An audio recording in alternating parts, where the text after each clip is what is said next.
Assalamu alaikum dear students, class we are studying the chapter number 6 structure of an atom. Today topic is about the mass number and distribution of electrons in the shell. First you write the question, define the mass number, it is also called the atomic mass. The answer is the sum of the protons and neutrons in the nucleus of an atom is called its mass number. It is represented by A.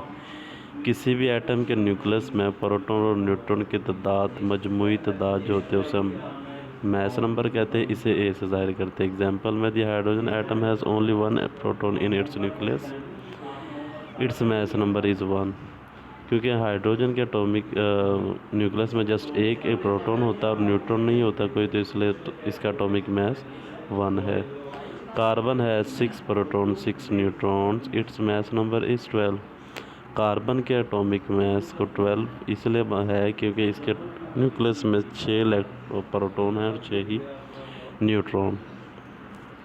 Next जो आपने ये capital x आपको नज़र आ रहा है, इसमें जो आपके जो लेफ़्ट साइड पर टॉप पर होगा वो आपका, क्योंकि ए लिखा हुआ ए आपने मैस नंबर रिप्रेजेंट कर रहा है तो यहाँ पर मैस नंबर आएगा।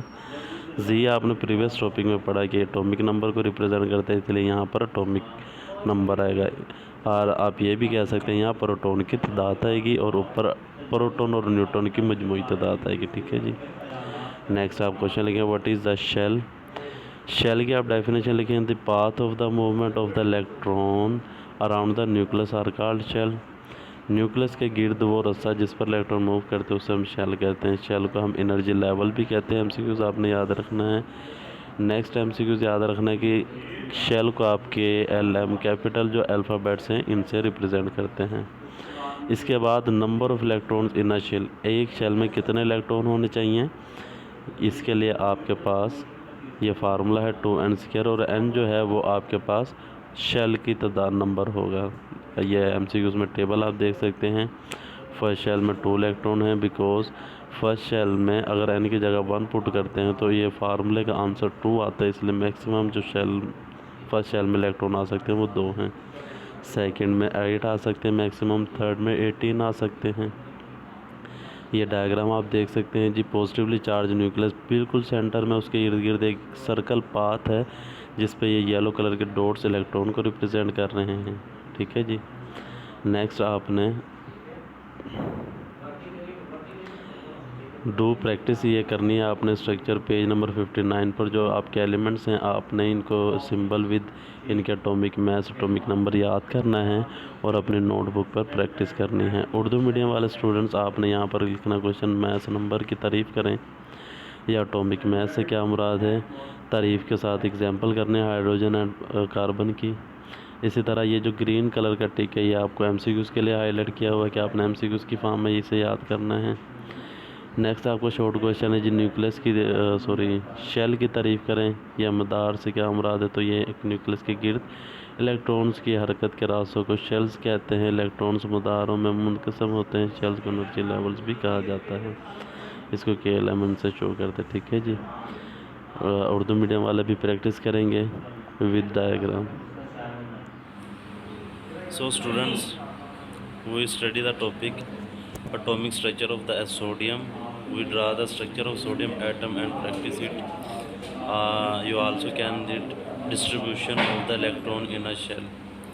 आज हम सोडियम का एटॉमिक मॉडल यानी कि एटॉमिक साथ स्टडी करेंगे। हम उसका स्ट्रक्चर बनाएंगे और उसकी प्रैक्टिस करेंगे कि उसमें सब एटॉमिक पार्टिकल किस तरह डिस्ट्रीब्यूट होते हैं। आप इस टॉपिक को शेल्स में मदार और इलेक्ट्रॉन्स की तकसीम का नाम भी दे सकते हैं। So as you can see the sodium symbol, sodium below 11 and above 23 right लिखा हुआ है। ऊपर वाला जो आपने टॉपिक है मैं अभी प्रीवियस स्टडी किया है कि इसको हम कहते हैं एटॉमिक मास, जो कि प्रोटॉन और न्यूट्रॉन की कंबाइन तादाद को कहते हैं, सम होता है जो। ठीक है। नीचे होता है एटॉमिक नंबर। एटॉमिक नंबर सिर्फ प्रोटॉन की तादाद होता है जो कि न्यूक्लियस में पाई जाती है। ठीक है। मज़ीद इस चीज़ में आपने देखना है कि इन सोडियम एटम प्रोटॉन जो होते हैं सोडियम में वो 11 है। As you can see atomic number is 11। ठीक है।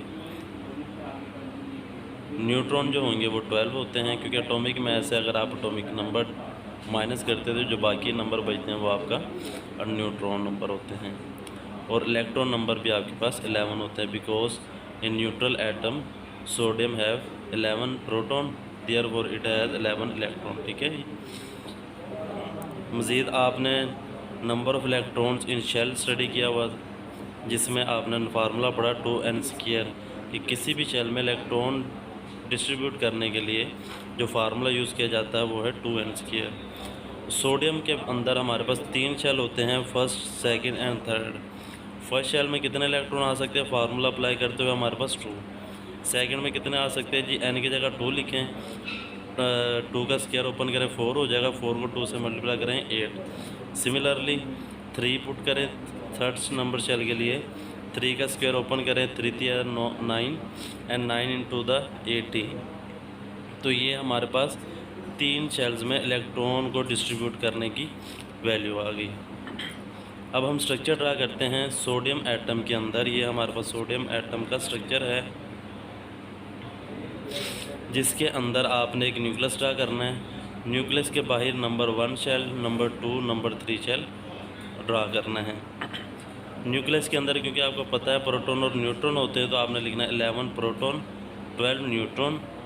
और पीछे आपके पास जी बच गया यहाँ पर सब एटॉमिक पार्टिकल में इलेक्ट्रॉन अब हम शेल में डिस्ट्रीब्यूट करेंगे, तो ये फार्मूला आप देखते हुए यहाँ पर डिस्ट्रीब्यूट कर सकते हैं। फर्स्ट शेल में आपने 2 इलेक्ट्रॉन ड्रा करने हैं, ये 2 के जी 11 टोटल इलेक्ट्रॉन थे, 2 माइनस करें तो पीछे हमारे पास बचते हैं जी 9।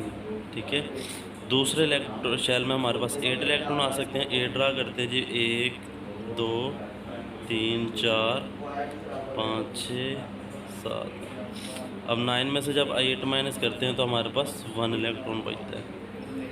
थर्ड सेल में हमारे पास वैसे तो कैपेसिटी 18 इलेक्ट्रॉन की है, बट हमारे पास रिमेनिंग 1 इलेक्ट्रॉन है, तो थर्ड सेल में हमारा सिर्फ एक ही इलेक्ट्रॉन आएगा और उसको हम इस तरह ड्रा कर देंगे। ठीक है जी। इस तरह आपने प्रैक्टिस करनी है स्टूडेंट्स।